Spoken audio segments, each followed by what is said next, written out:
नमस्कार साथियों। आज महिपाल भैया के साथ संध्या चर्चा में हम फिर से आमंत्रित हैं। आज का जो टॉपिक आज हमारा है, आज भैया से हम जानना चाहेंगे कि वर्तमान भारत में मुस्लिम आक्रमणकारियों के बारे में हमें थोड़ा बताएं, थोड़ा डिटेल वगैरह से, ताकि हम इतिहास के बारे में और ढंग से जान पाएँ। तो आप कौन सा मुस्लिम आक्रमणकारी जानना चाहते हैं? पहला पहले या स्टार्टिंग से ही, बाद मतलब में मुगल्स स्टार्टिंग के से ही बारे में? पूरा जानना चाहेंगे सर। ठीक है। तो नमस्कार भाइयों, आज संध्या चर्चा में सतीश जी के साथ हम इस तरीके के सेशन बना रहे हैं तो कि लोग जानकारी से रूबरू हो सकें। तो देखिए, भारत जब ये पाकिस्तान और ये सब एक ही जगह था तो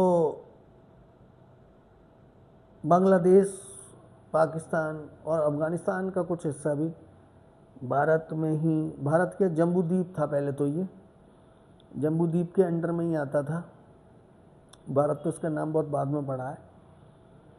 पहले इसे 2000 साल 2500 साल से लगभग इसको जम्बू द्वीप ही कह रहे हैं। भारत तो ये बाद में इसे नाम दिया गया। तो देखिए, हमें जो मुस्लिम हमले की जानकारी मिलती है पहली दफ़े, वो मिलती है हमें सिंध पर जो हमला हुआ था। सिंध पे हमला 7वीं 8वीं शताब्दी में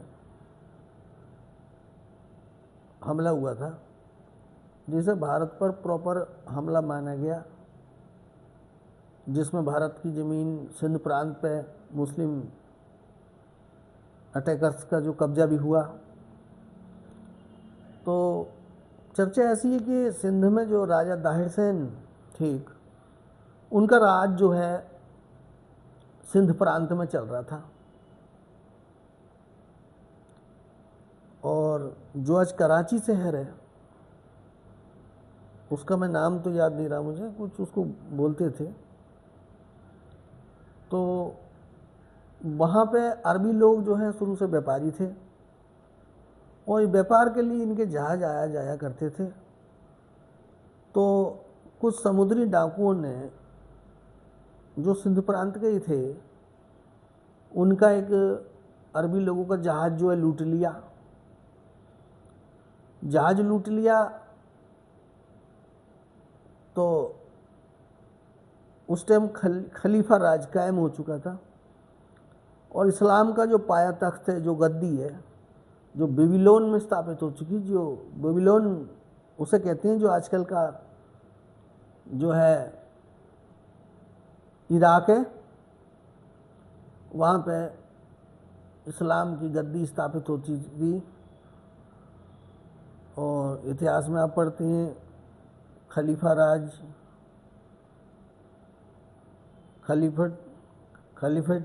कैलिफेट्स के रूप में आईएएस में भी ये पढ़ाया जाता। तो उस समय वहाँ पे जो खलीफा थे वो थे अल-हज्जाज बिन यूसुफ। अल-हज्जाज बिन यूसुफ गद्दी पर कायम थे बेबीलोन या इराक में। तो ये खबर अल-हज्जाज बिन यूसुफ पे पहुंची कि भाई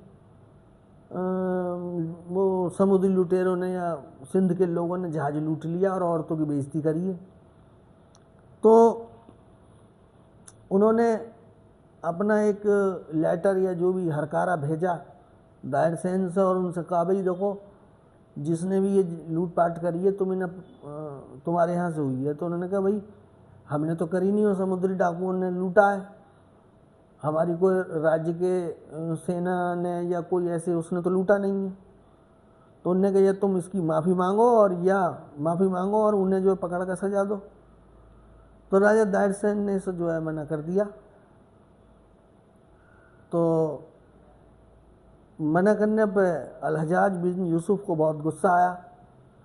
तो उसने अपना भतीजा था और उसका दामाद भी था, उसका नाम था मोहम्मद बिन कासिम। तो बिन कासिम को एक छोटी सी सेना लेके उनने जो है सिंध पे हमले के लिए भेज दिया। और वो सेना आके यहाँ रुकी जहाँ आजकल कराची है,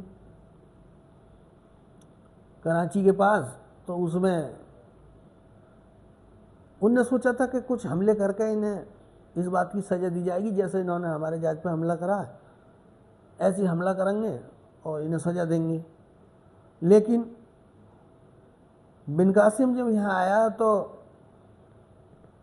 उनने जो है यहाँ पे कुछ गद्दार लोग जो है उनके साथ मिल गए और उसने यहाँ पे और सेना इकट्ठी कर ली, यहाँ लोग उसकी सेना में शामिल हो गए और धोखाधड़ी से, मैं बताऊंगा तो बहुत लंबा हो जाएगा, धोखाधड़ी से राजा दाड़सेन को हरा दिया और दाड़सेन इसमें मारे गए। और किसी ने गद्दारी करी कि उनके मंदिर का झंडा झुका दिया जिससे उनका आत्मबल टूट गया, सेना हार गई और इस पर जो है बिन कासिम का कब्जा हो गया। और उनकी जो 2 लड़कियाँ थी सूर्या और परमिला, उन्हें जो है बिन कासिम उठा के अपने साथ ले गया खलीफा को पेश करने के लिए। तो ऐसा बताया जाता है उन लड़कियों ने जो है वहाँ जाकर झूठ बोला और उन्होंने इल्ज़ाम जो है मोहम्मद बिन कासिम पर लगा दिया कि साहब बिन कासिम जो हमारे संग पहली बदतमीजी कर चुका है। तो ये बात सुन के अल-हज्जाज बिन यूसुफ को बहुत गुस्सा आया, उन्होंने भुलका आदेश दिया कि भाई बिन कासिम को पकड़ कर लाया जाओ और इसके खाल में जो है भूस भरवा दो। जब बिन कासिम की खाल में भूस भर गया तो वो लड़कियाँ वहाँ नाच रही थी, उन्होंने एक दूसरे को कटार मार के अपनी हत्या कर ली, आत्महत्या कर ली और इस तरीके से इस चीज़ का अंत हो गया और इस्लाम की जो कब्जा है वो सिंध प्रांतों में पहली दफ़ा हुआ। उसके बाद जो है हमलावर जो है यहाँ पे आते ही थे। तो दूसरा हमलावर महमूद गजनबी था जिसके बारे में कहा जाता है भाई 17 बार वो लूट के ले गया। तो उनने जब कई दफ़े वो यहाँ आया तो वो तो आता ही था और कहते हैं वो सोमनाथ के मंदिर को लूटा। तो सोमनाथ का मंदिर उस टाइम सोमनाथ नहीं कहते थे इसे, सोमनाथ के असली मंदिर का नाम जो है प्रभास पाटन है। आप नेट वगैरह में सर्च करेंगे तो प्रभास पाटन, और गुजरात में ऐसे नाम पाटन करके और भी बहुत सारे होते हैं जो ये बताते हैं कि इतिहास में ऐसे नामों का गुजरात में बोलबाला था। और मैं इस समय पर भूल रहा हूँ, पाटन नाम लगाए हुए कई शहर गुजरात में आज भी हैं। तो मंदिर जो सोमनाथ था उसे प्रभास पाटन कहा जाता था। तो प्रभास पाटन को उसने कई बार लूटा, सोमनाथ उस वक्त नहीं कहते थे। तो 1117 में ये जब आया तो इसके साथ जो है एक अपना कवि भी लाया ये मतलब ऐसे लोग लेके चलते थे। हर बादशाह का ऐसा था, जैसे अकबर ने अकबरी लिखवाई अबुल फजल से, बाबर का भी था और पहले भी लोग, किसी का पृथ्वीराज का चंद्रवरदाई था। तो इस तरीके के जो बादशाह या जो राजा होते थे वो लोगों को ऐसा रखते थे। तो ये भी इसके साथ वो आना नहीं चाहता था वो आदमी, लेकिन ये उसे ज़बरदस्ती लेके आया। और लेकिन ये मोहम्मद जो गजनबी था, महमूद गजनबी, ये तो कहीं और का रहने वाला था और वो उस समय का एक मुस्लिम विद्वान हुआ था जिसका नाम अलबरूनी था। तो ये अलबरूनी को इन्हें ज़बरदस्ती जो है भारत में चलने के लिए तैयार किया। मगर अलबरूनी जो है एक इतिहासकार और दार्शनिक था बहुत बड़ा, और उसे कोई लूटपाट में दिलचस्पी नहीं थी, ना उसे सोना चाहिए था, ना चांदी, ना कोई ज़मीन लूटने का उसे कोई लालच था। वो तो दार्शनिक और शास्त्री और बहुत चीज़ों का ज्ञाता, कई भाषाओं का उसे ज्ञान था। और मैं ये बताना चाहूँगा कि अलबरूनी का जो असली नाम है वो अबू रेहान मोहम्मद इब्ने अहमद अलबरूनी इसका पूरा नाम है। मैं दोबारा से बता दूँगा अगर किसी को याद रखना, अबू रेहान मोहम्मद इब्ने अहमद अलबरूनी, ये उसका पूरा नाम है। तो आज भी देखो उनने निष्पक्ष इंडिया में जो भी कुछ हो रहा था समाज में दर्शन के हिसाब से, जो कुछ उसने यहाँ देखा वो उसने यहाँ पे लिखा।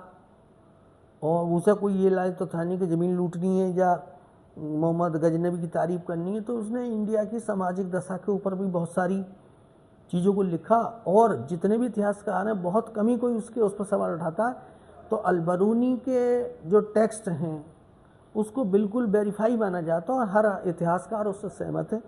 और हमें जो पढ़ाया जाता है वो बहुत सारी चीज़ें उसमें अलबरूनी के टेक्स्ट से ली जाती हैं और वो बिल्कुल ऑथेंटिक मानी जाती हैं।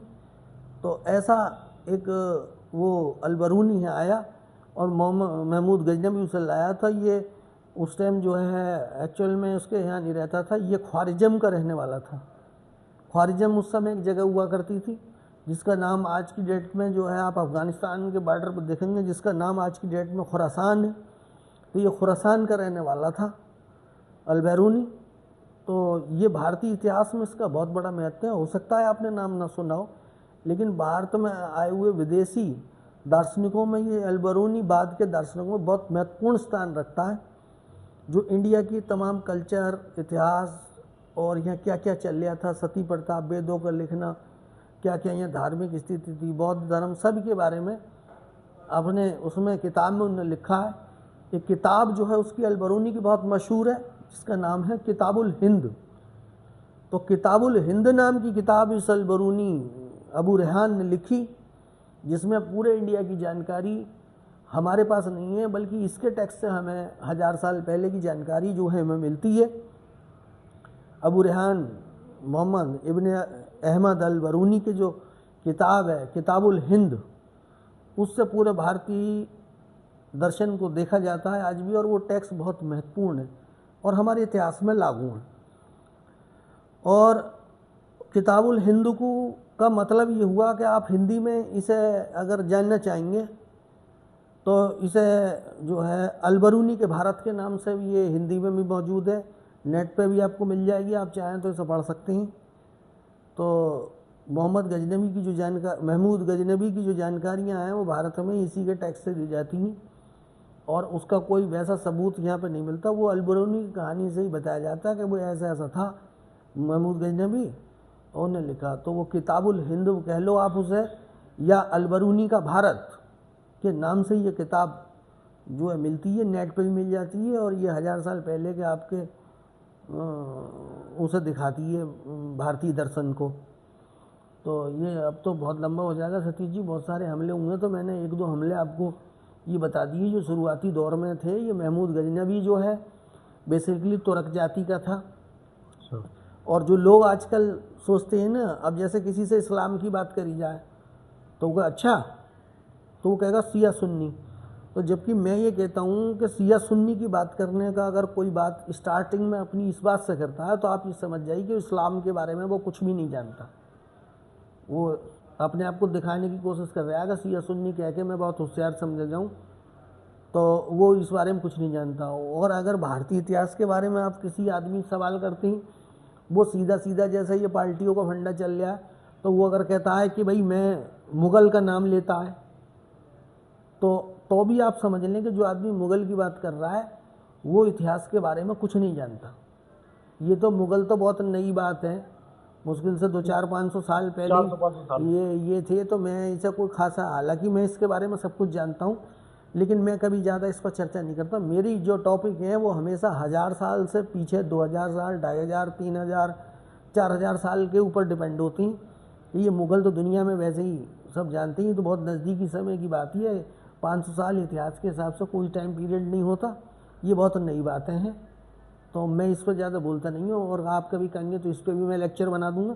तो अगर इतिहास की सही जानकारी की कोई बात करता है तो उसे 1000 साल से पीछे की बात करनी चाहिए, पृथ्वीराज चौहान से पहले, तब तो उसे माना जाएगा कि उसे कोई इतिहास की जानकारी है। मुग़ल ये जो राजनीतिक फंडे हैं, इसे कोई जानकारी अगर कोई बताता है तो इसे कोई जानकारी न समझे।